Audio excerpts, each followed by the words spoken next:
what the shadow is, it's actually anything about us that we had to reject, and that could be positive or negative. It's not just things that we don't want to bring to light. It holds the unlived aspects of ourself that weren't allowed to come forth.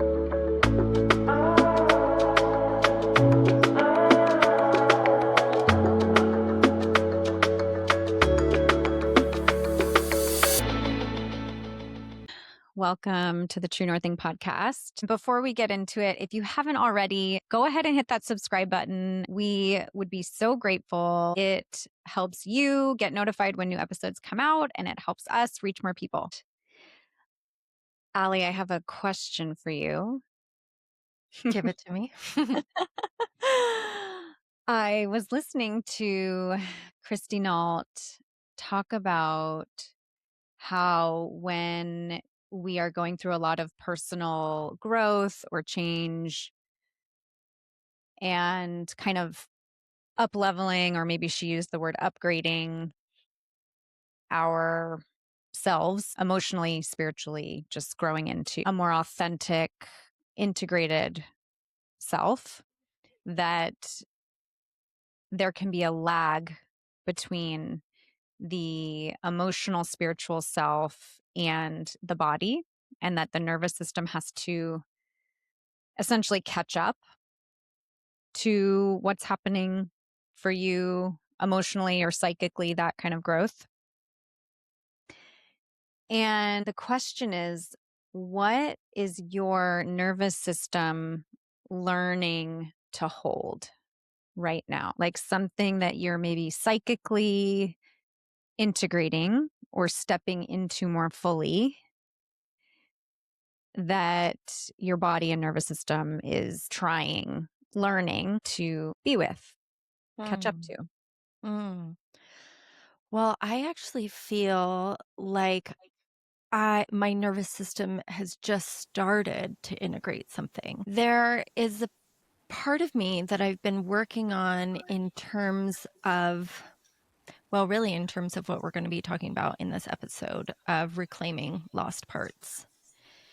And I think that I have been doing that within myself, spiritually, psychologically, emotionally, and doing that work to really feel whole in myself. But I didn't realize that it wasn't fully integrated in my body, in my nervous system, but recently started having experiences where I just noticed that I felt so much more settled in my body in situations that I didn't even realize that I didn't previously.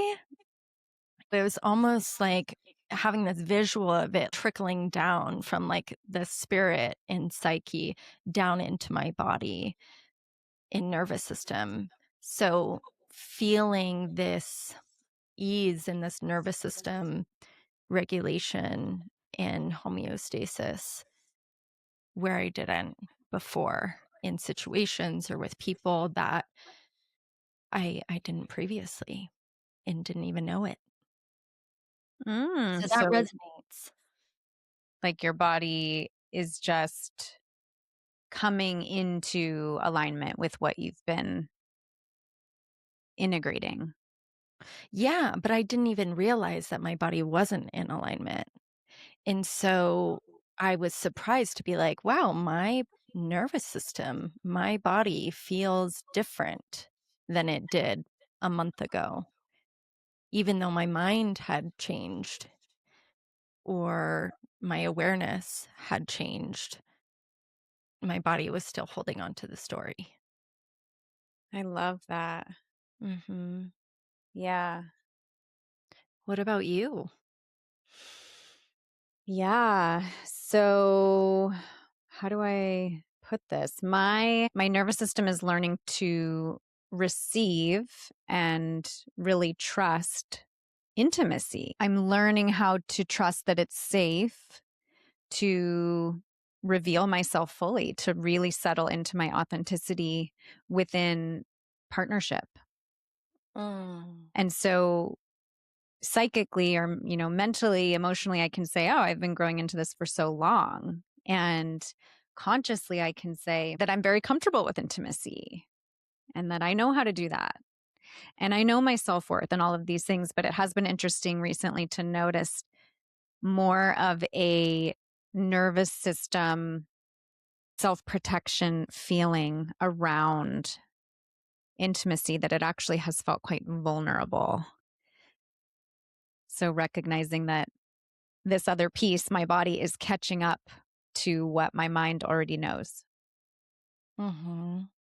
And how do you notice that? Like, how are you noticing it in your body? So I have noticed as I have allowed myself to show up more authentically and vulnerably, I've noticed discomfort, kind of like turning away, um, wondering if it's safe. Am I being judged?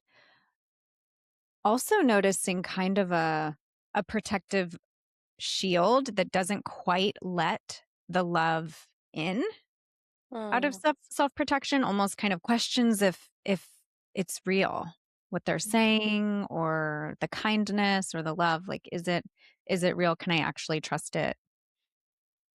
And one sign that I notice for sure is turning away from eye contact, Mhm. which is something we do when we don't feel safe, or when we don't feel safe from a nervous system perspective. Emotionally, it doesn't feel safe. Mm. Uh-huh.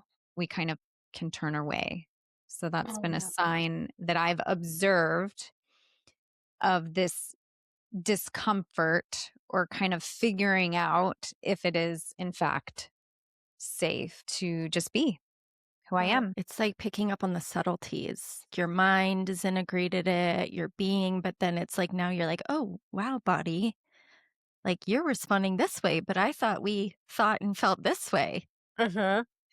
And it feels like a deeper layer when we get into the soma and the lived feelings within our body and our habits and our nervous system, like you said.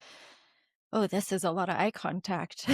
This is this is more than I've had before, and maybe in my mind, yeah, I can do it, but my nervous system is it's still catching up to almost yeah, find its way to feel comfortable as well. So that I know that I felt that so many times in so many different situations of interesting response when I thought that I felt this way, Yes.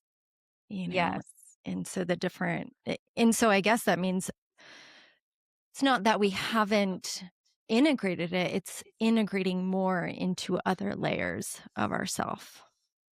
It is a deeper layer for sure. And the body remembers, right? And so psychically we can say, "Oh, I've integrated this. Like, I'm ready for this. I've healed that part of me." But then, just as you were saying, noticing this physiological response when you're actually stepping into it, and working on embodying it, Mm. and just noticing it, like, oh, that's weird. Why does this? My body actually feels pretty uneasy around this, and it's quite like, it feels like, can I get comfortable here? This feels different. Yeah. So the body for sure, tapping into a deeper layer. It's going from the idea to the practice. Oh yeah. Yeah. And more practice is a More good thing. practice. Yes. I love Yes. that, and actually, that's so relevant to this idea that popped into my head regarding this topic that we're doing on shadow work, so we can put a pin in it and come back to that a little later in this body piece. Yeah. So that brings us into today's topic, which is shadow work. Have you ever met someone who just immediately annoys you for some reason? You don't even really know why. It's just like there's something about that person. can't stand or it makes me feel uneasy.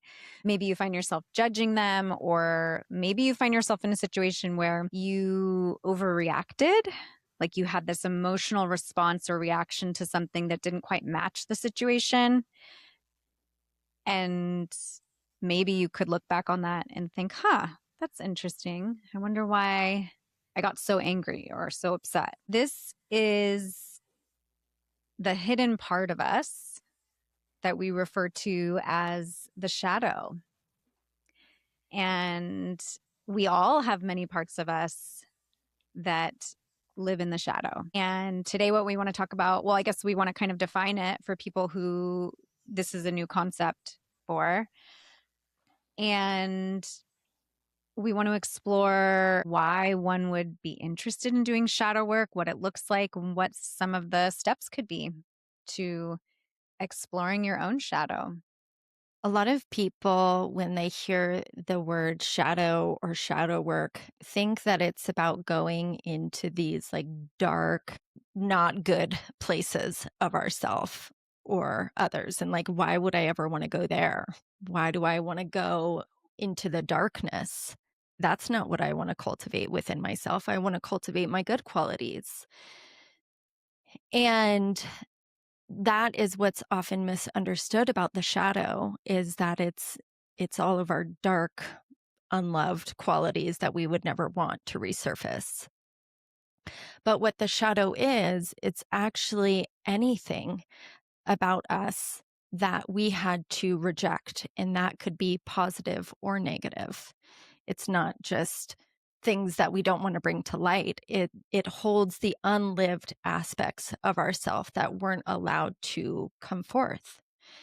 The term shadow was defined by Carl Jung, who was born in the late 1800s and was a psychoanalyst. So he was a pioneer in the field and talked about the shadow and said that if you don't look at these unlived, repressed parts of yourself, these parts of yourself will run your life without you even knowing it.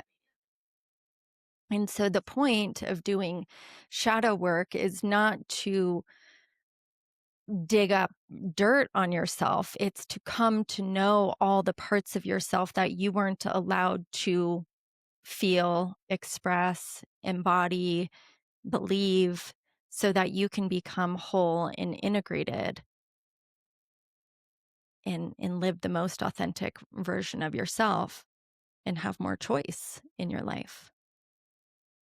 Right. So the idea is that our shadow parts, these parts of us that we have denied, suppressed, we've learned that it wasn't safe to be those things or embody those parts of us. A lot of the times we're not even aware of these parts. We reject them completely. We might say things like, I would never be like that. That's something I would never do. And these parts of us dictate how we move through the world, how we experience relationships, the kind of relationships we are attracted to, the kind of patterns we experience. So, without bringing awareness to these parts of yourself so that you can acknowledge them, accept them, integrate them as just pieces of you, of this whole being that you are, then they are running the show totally unconsciously. So you don't have that conscious choice. And many people will live their whole life thinking, oh, that's just who I am. That's just how I think. That's just, I do get triggered by that. I don't like this kind of person or thing. And it's totally okay to, and healthy to have discernment. It's totally okay and healthy to know what's for you and what's not for you. But the difference is when we don't have conscious awareness of why we think, feel, and act and relate the way that we do, because we are owned by something that we don't even know we're owned by. And I want to give a little disclaimer here of everyone has a shadow. Everyone has shadow aspects. There's no one that is free from having a shadow. And so Shadow Work 101 is for everyone. It's a gift. It's not, I think a lot of people look at shadow, it's like, oh no, I don't want to go there, versus like, my shadow is a gift for me. It's all the repressed aspects that I can come to learn and understand and integrate and love so that I can relate in the way that is from a place of wholeness and real conscious awareness.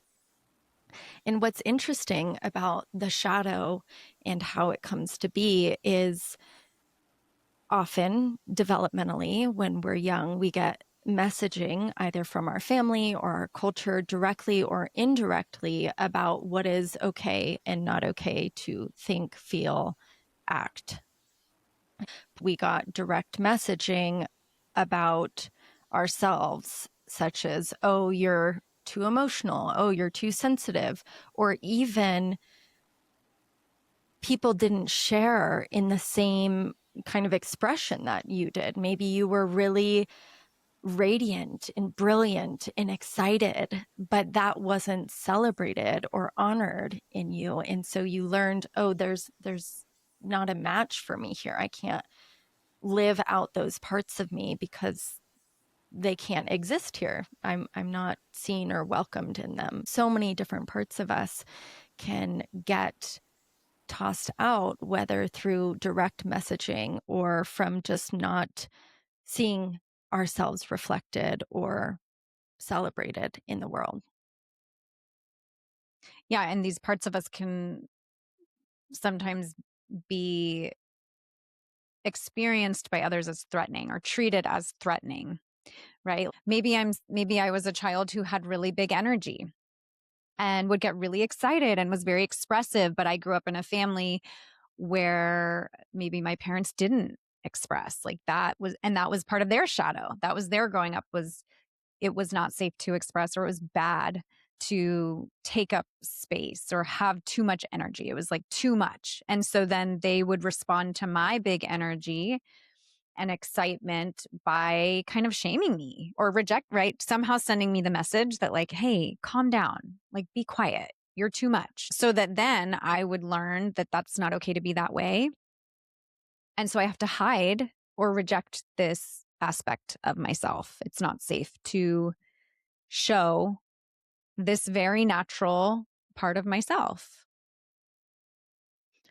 Being loved and belonging is such a core need for children and adults alike, but especially developmentally with children. They need to feel safe and loved and a part of their family. And so they will learn, and we will learn to reject parts of ourselves to belong, to feel a part of, without ever knowing that we did that. And yet, when we become adults, we have the choice to reflect on ourselves, reflect on our way of thinking and feeling, and say, wow, is this something that I learned, or is this who I am? And is this who I want to be? Our shadow holds parts of our unlived life, the unlived, unknown, unloved, maybe even parts of ourselves that are desiring to come back home so that we can be full and authentic and belong to ourselves. So moving through day to day life in adulthood without awareness or integration of your shadow aspect means you're just kind of acting it out unconsciously, right? And so if we stick with that example of me being this child who had a lot of big energy and loved connecting and expressing, and maybe that was frowned upon or uncomfortable for the people around me. So I got the message that it was bad to be that way. It was bad to be expressive and have big energy, that there's something about me that's just too much for other people. So I really need to tone it down. I would take that into adulthood, into my relationships, just how I move through the world, how I show up at work, really kind of self-conscious about being too much, really trying to minimize my energy and my expression. And as I move through the world and in relationship, that could look like me judging other people who embody that. If I'm in a social setting or I'm meeting somebody new and they seem really confident and maybe they're loud with their voice or their expression, maybe they're unapologetic in the things that they're saying and the way that they're connecting. Maybe they're really radiant, right? They're not inhibited at all. To me, because of my shadow, I would perceive that as threatening. I would see that person, meet that person, and think to myself, I cannot stand her. Like she's so full of herself or whatever it is, fill in the blank, right? That would be my internal response to this person. When really, this person is simply showing me, they're embodying this aspect that also lives in me that I have just rejected. So with the shadow, you can expect that whatever you've rejected or denied in yourself is going to show up in your life, probably in all different areas through other people, with other people's face on it. And often it can show up in parenting, where our kids who are born fully integrated and authentic are going to be in their full radiance or their full expression, and they're going to be loud or whatever it is for them. And very likely it's going to trigger our own shadow and the messages that we received about how to be. And so then we could inadvertently be shaming our child, right? Shh, you're too loud. You're taking up too much space. You need to be more considerate of others. However, we would message that, and it continues this generational pattern that runs through families of like, hey, it's not okay to be who you are. Yes, absolutely. With our children, with our intimate relationships, with strangers, anyone, all the time. Anyone that shows up in your life that you notice that you have big triggers with, reactions with, big feelings with, that points to something, a belief held within yourself of how it's okay or not okay to be. I'm so glad you brought in the piece about romantic partners. And I just want to speak to that for a moment because we often will attract a partner who has our shadow traits. So if I learned, again, just kind of sticking with this example, if I learned it was not safe to be loud or expressive, I'm probably going to pair up with a partner who is stronger in those areas, who maybe is loud and expressive. And initially, with the attraction phase, unconsciously or not, that to me creates feelings of in love. Like I'm like, ooh, there's something about this person that just feels so right, right? I'm so in love with this person.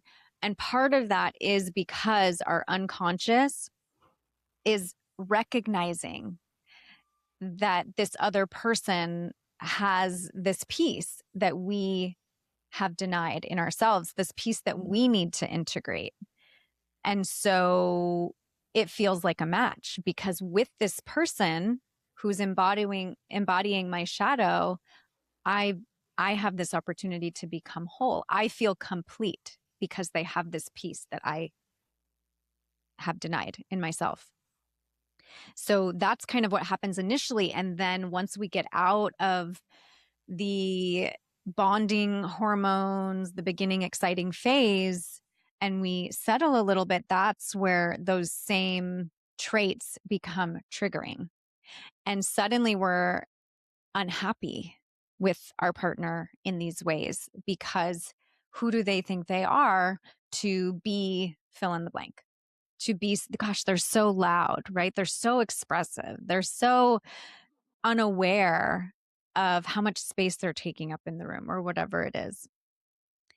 And it can destroy your relationships if you're not aware of what it is actually reflecting about you and possibly your shadow. It's safer to see it in other people than it is yourself. So that's called projection, is when you project these qualities about yourself onto the other people around you because you're not allowed to think, feel, or behave in those ways. We tend to recognize it in the outside instead of the inside. But shadow work is about seeing things on the outside and integrating them back within us. And so, exactly like you said, in partnership, the partner who is confident, who is speaking their mind, who is actively participating in things in life that you never gave yourself permission to, that's really attractive at first, but then suddenly the negative thoughts come in about it. Exactly like you said, who do they think they are? And then those traits become negative. They like turn on themselves. And that's what happens within us, is something that was initially a light, initially a spark, initially an expression of who we are, then gets turned on itself and gets repressed. The point is to find that initial spark of who we are. And sometimes it's nice to see it, and sometimes it's not so nice to see. Anger is a great example of that. And that also shows up in relationships. Maybe one person, maybe both people actually aren't allowed to be angry, but one person doesn't express it and the one person overexpresses it.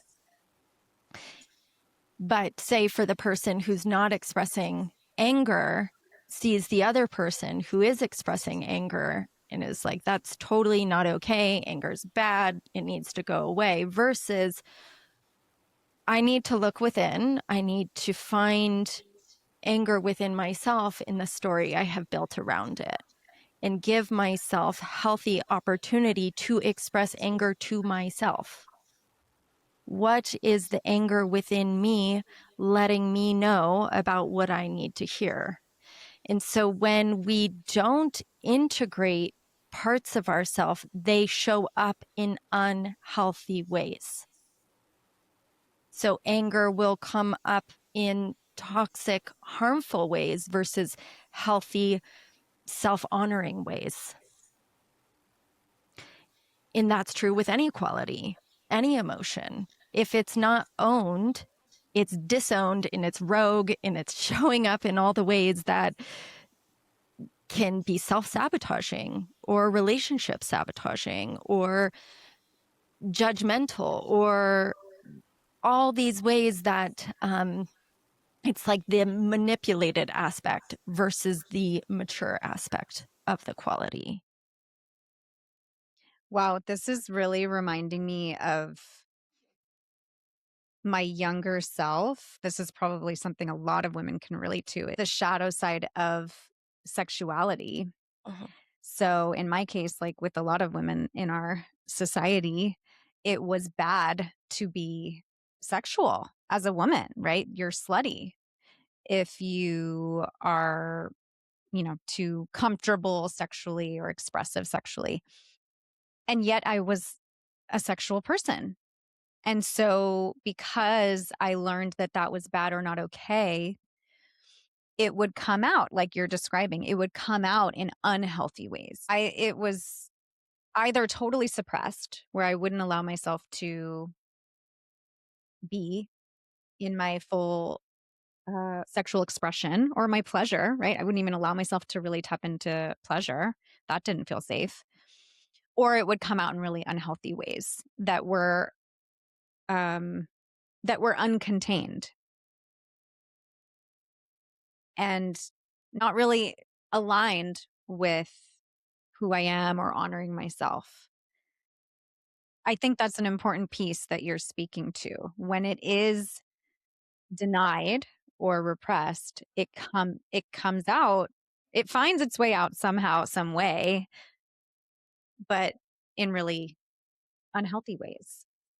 And when you integrate it and you acknowledge it and you own it, you're in relationship with it, it can be expressed in ways that are aligned. We allow these parts to grow up. We support them to grow up and mature and be healthy and integrated versus not yet developed, not yet recognized, not allowed to be. And we all know when, when something's not allowed, it makes it more interesting. It it grows it. And so it's really important to bring it home, bring it into ourselves, and learn how to work with it. So it's not this wild horse. It's something that we know and we own and we can learn to work with and alongside. Another example would be the anger piece. I see this a lot with people who are very hyper vigilant around making other people comfortable and kind of people pleasing and really don't want to ruffle feathers. So that kind of person often won't allow themselves to express genuine disappointment or frustration or anger because they don't want to upset anybody. And so then the anger can come out, like you were saying, in really unhealthy ways, really big, explosive ways.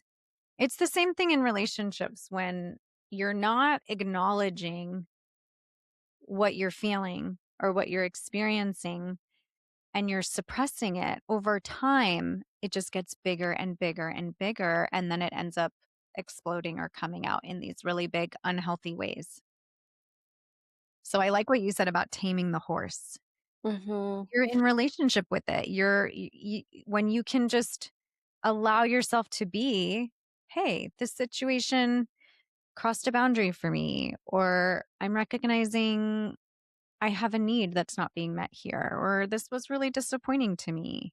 When we allow ourselves to feel what we're feeling and acknowledge what's alive in us in kind, respectful, healthy ways, acknowledging it to ourselves or acknowledging it to others if that's needed, then we are in the driver's seat instead of the emotion or the shadow part of us taking over and acting it out in these ways. Maybe we can talk about really basic ways that people can notice their shadow. And we have named some of those already, such as being triggered by someone else, whether a stranger or a spouse or child. But I'm thinking of other ways that you can notice a shadow aspect of yourself.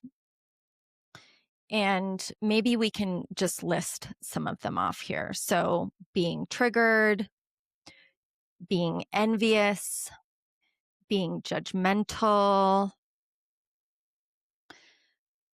putting someone on a pedestal, putting ourselves on a pedestal.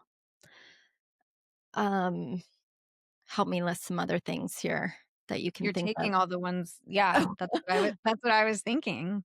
Yeah, those are pretty clear ways. Or that we mentioned earlier, you react in a way that maybe isn't equivalent to what happened. So big feelings, there's big charge. And there's a big range of what that can look like. But essentially anything that carries a charge for you has information about you for you, Or something that you're insecure about, something that you're insecure about. like you really work hard to make sure nobody experiences you in a certain way, or you're really careful to not be a certain way around other people. So shame, Mhm. insecurity. I'm also so curious about this relationship between our body and our nervous system and the shadow. So when you asked me that question at the start of this episode of like what my body hasn't integrated or what my body is integrating that maybe my psyche already has, I think about how sometimes our body carries the information that we have not been able to feel or express. And so sometimes it's outward with other people, but sometimes it's inward in what we're holding and not allowing ourselves to even feel or express. I know for me, somatically, a number of years ago, I had a physical ailment that showed up that seemed to have come out of nowhere. And yet, with the work that I do, I really do believe in a connection between mind and body and spirit. So I knew that this ailment didn't come out of nowhere. And so I took the time to reflect on what was this ailment? Where did it show up from? What information did it have for me about me and my life? And so in that way, this ailment was an entry point of shadow work for me to learn what I didn't yet know about myself or that I had repressed or not allowed myself to feel. The body does carry the unfelt, unseen, unlived, undigested parts that shows up in inflammation, that shows up in all kinds of different somatic ailments. Such an important piece. It's reminding me too of Dr. Laura Berman, who said something to the effect of she has never met a woman with breast cancer who wasn't over caring for others and under caring for herself. Mhm. That has been a pattern or a connection she has seen, that those women who self-abandon in service of others tend to wind up with breast cancer in her experience as the Mhm. physical manifestation. What I'm thinking about in this moment is cultural shadows or gender specific shadows and the cultural messaging or societal messaging that groups of people get. And so thinking about women specifically have much higher rates of autoimmune disorders than men. And what is that saying about what women are going through? Yes, physically, but also psychologically, emotionally. Is that pointing to a collective shadow? And when I say that, just a reminder that it doesn't mean something bad. It just means something not yet known or not yet able to be lived or expressed in a way that's healthy.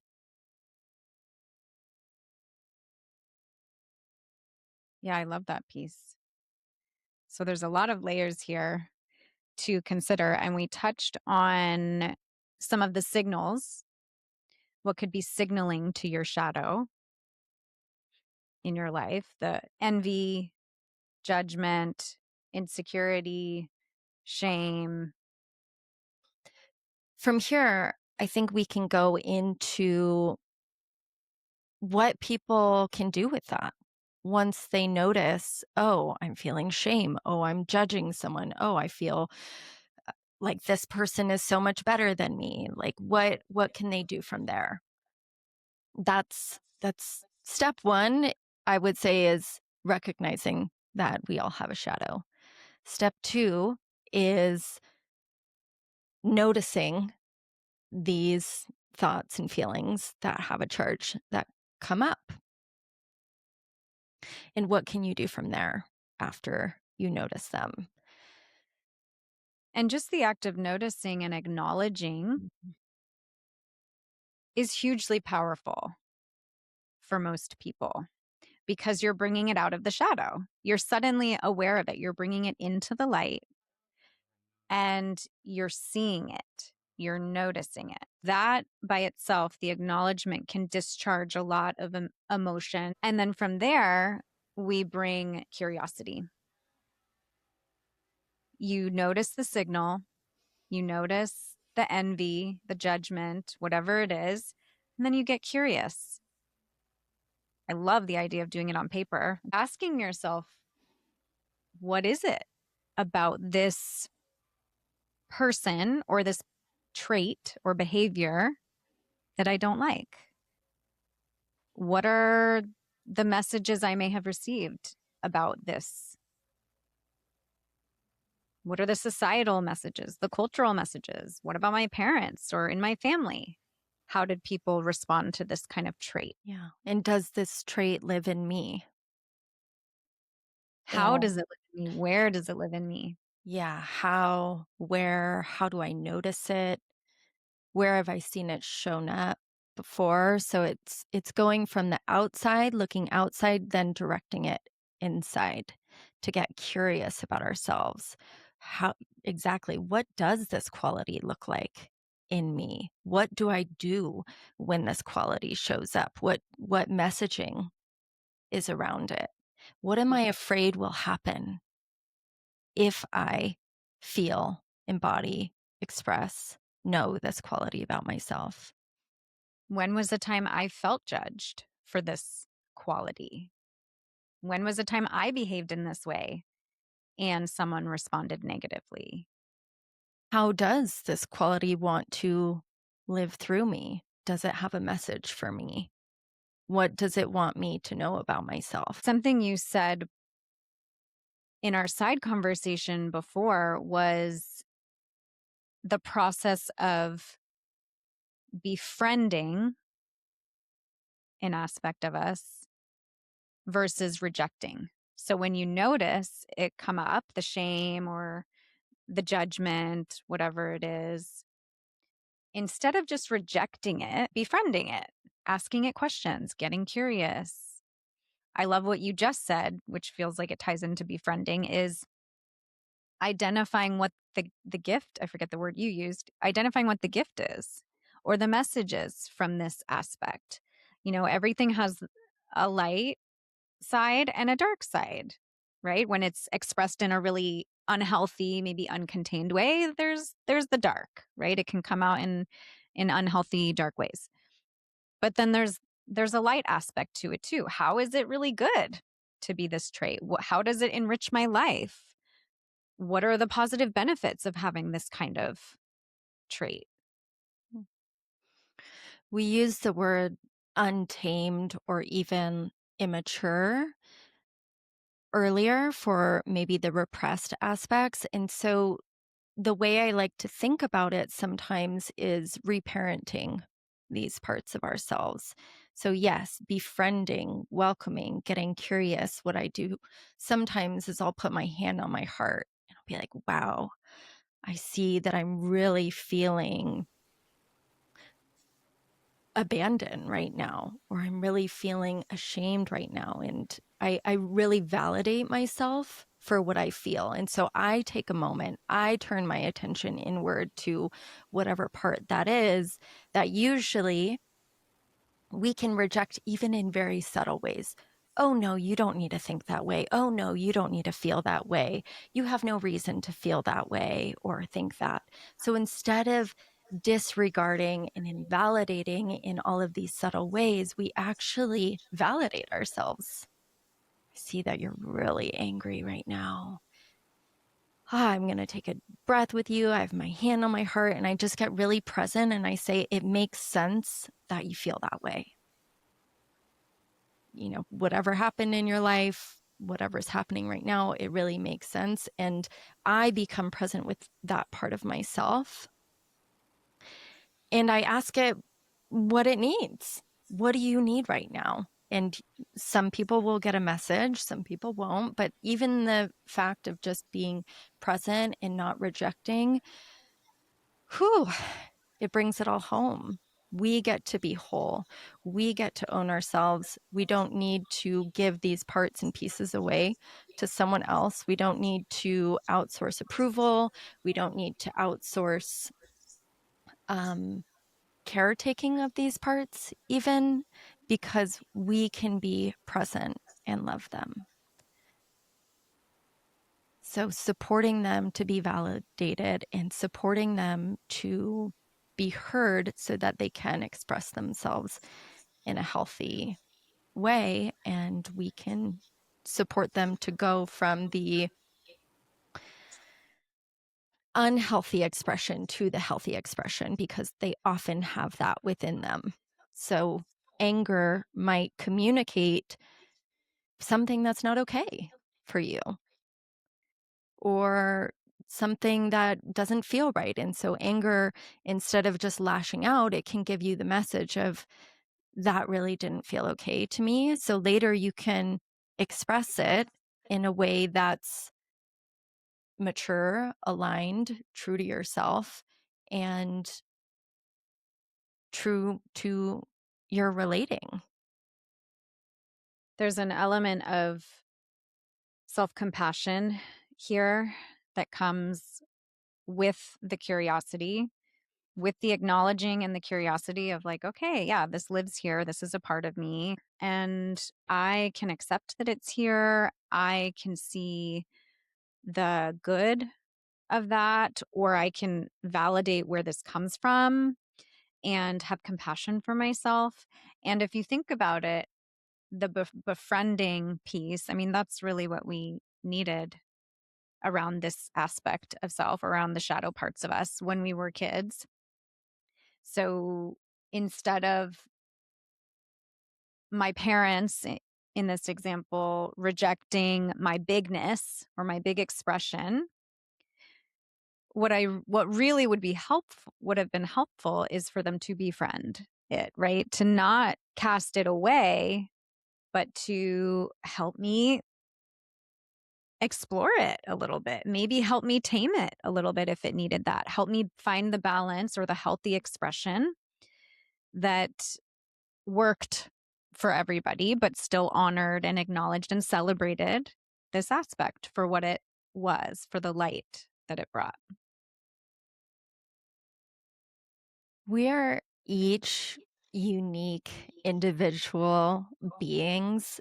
And the point of shadow work is to learn who we are so that we can be the most authentic version of our soul in this body, that we can live fully, that we can feel the range of who we are and live the life that we're here to live. And so shadow work is about understanding parts of ourselves that have always been there but didn't get to be a part of us. And maybe we're even scared to get to know those parts because it'll change who we are or who we think we are or who others believe us to be. And yet, the more we can fully embody who we are, the more alive we feel, the more whole we feel, the more we can relate in a way that feels authentic. And you use the word at the very beginning of this episode, intimacy. We can experience true intimacy because we are our true, fully integrated whole selves. Yeah, intimacy can't exist if you're not you. I can't deeply and truly connect with someone in an intimate way if they are a mask. If Mhm. they are not them, then we're not connecting. I'm connecting with their self protection. I'm connecting with their ego. I'm connecting with whoever they think they're supposed to be, not the actual person. I think a lot of people have more positive qualities in their shadow about themselves than they realize. And that is what's so crazy about this work is the unlived life and joy and full range of beauty and expression that lives within you that the world is waiting for, that you are waiting for, that we are waiting for in one another. And what a gift to live the you that you are. So much potential. Mhm. Yeah. And it's a process of discovery, and that feels really important of how to approach this work. It's not about fixing yourself, it's about becoming yourself. It's not about doing things right or being right or that there's a certain way to be or feel or that you should judge yourself for judging. It's about having a mind of curiosity and love and compassion for who you are and wondering about who the unique you that you is. Wondering about the unique you that you are. Wondering about the unique you that you are so that you can come home to you and come home to your life and come home to your soul family that you have and will discover more through discovering yourself. Thank you for bringing in that piece that your shadow is not negative. That there are so many amazing parts of you that may be hidden in your shadow because of some negative experiences and messages that, these parts were cast out for being negative, but really they're not. Maybe there's just such an amazing, joyful, beautiful expression of these parts that you haven't tapped into yet that would enrich your life and your relationships. We need you to be you. I always think of Brene Brown braving the wilderness, and she says true belonging is belonging to yourself and to belong to yourself so deeply that you're not relying on the external world to approve of you because you already know you belong to yourself. And when you belong to yourself, then you can belong to the world in a true. So shout out Brene Brown. Shout out Renee. Thank you everyone for tuning in, and please leave us your comments or questions. Be sure to like and subscribe and follow along for the journey.